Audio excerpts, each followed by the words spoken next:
Joining me now is a man not known for sitting on the fence. He passionately opposed the invasion of Iraq, and now he feels that Hezbollah is justified in attacking Israel. The Respect MP for Bethnal Green is in our central London studio.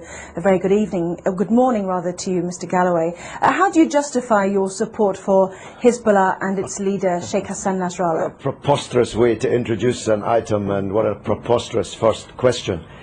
24 years ago, on the day my daughter was born, and I've just celebrated her 24th birthday, I had to dash to the maternity hospital to see her given birth from a mass demonstration in London against the Israeli invasion and occupation of Lebanon.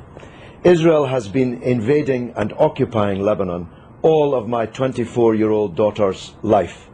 The Hezbollah are a part of the Lebanese national resistance who are trying to drive, having successfully driven most Israelis from their land in 2000, Israel from the rest of their land, and to get back those thousands of Lebanese prisoners who were kidnapped by Israel under the terms of their illegal occupation of Lebanon.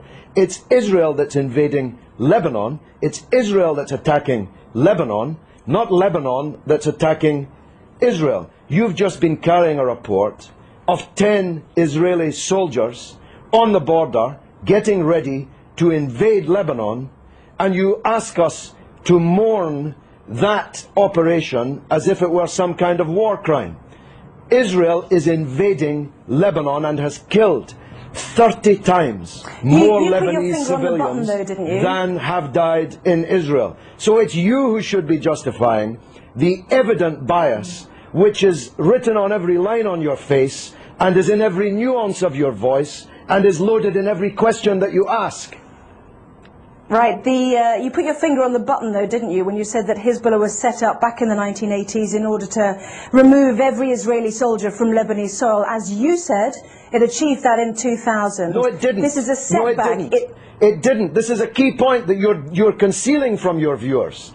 Israel was forced out of most of the south of Lebanon in 2000. It still occupies a part of Lebanon since 2000. The Shebaa Farms area, which is subject to this latest UN draft resolution. Thousands of Lebanese prisoners have been kidnapped by Israel. Hezbollah I spoke just a moment ago to the Israeli Foreign Ministry spokesman who said that the 3 Lebanese who have been captured, perhaps you'd like to use that word, have been before a judge and been through a court of law. Oh, please, have a slightly longer memory than 4 weeks. I'm talking about the thousands of prisoners taken during the 18 years of Israeli occupation, illegal occupation of South Lebanon. These are the prisoners that have to be released in exchange for the Israeli soldiers that were captured at the beginning of this wave of the crisis.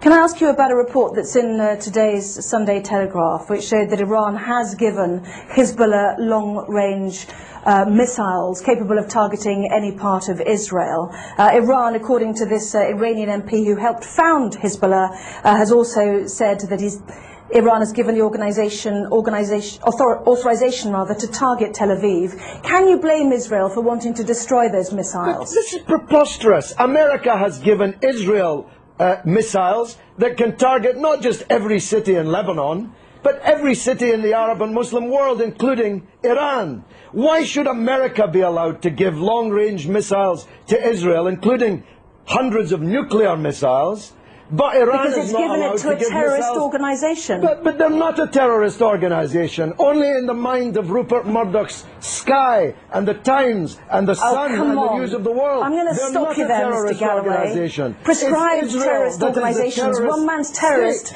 is another man's freedom fighter. We know that perfectly well. In most people's eyes, they are deemed to be. They had a choice, didn't they? Let's understand this. They had a choice, like the IRA, to take on politics. Listen, Anna. I'm saying they had a choice to absorb the idea of politics. They've got 2 Hezbollah cabinet ministers. Anna, one man's terrorist is another man's freedom fighter. You are totally wrong in saying that in most people's eyes, Hezbollah are terrorists. In most people's eyes, Israel is a terrorist state.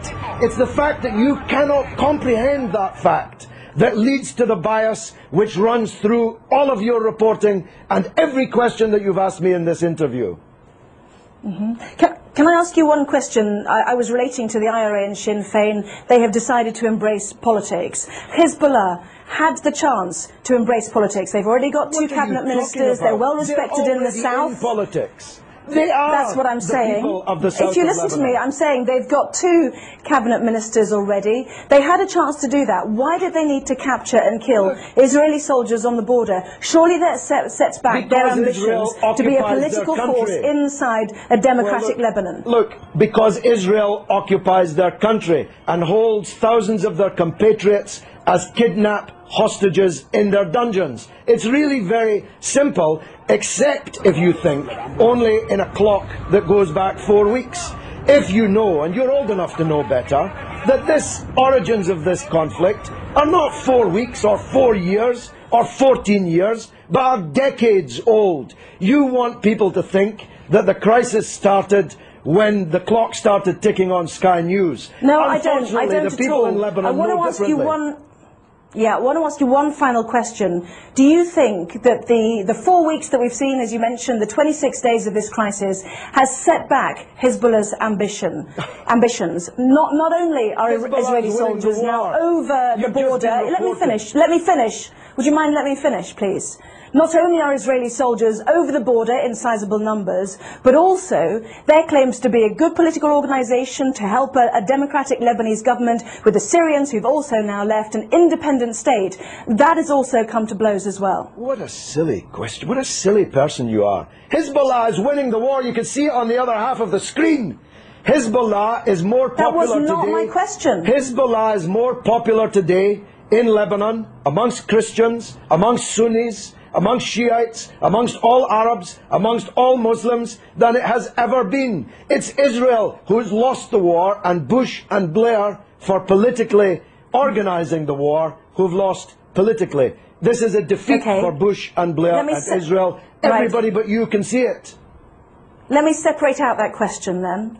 Is it a setback, given that Hezbollah was set up in order to get Israeli soldiers off Lebanese soil, that there are now more Israeli soldiers on Lebanese soil than there were 26 days ago?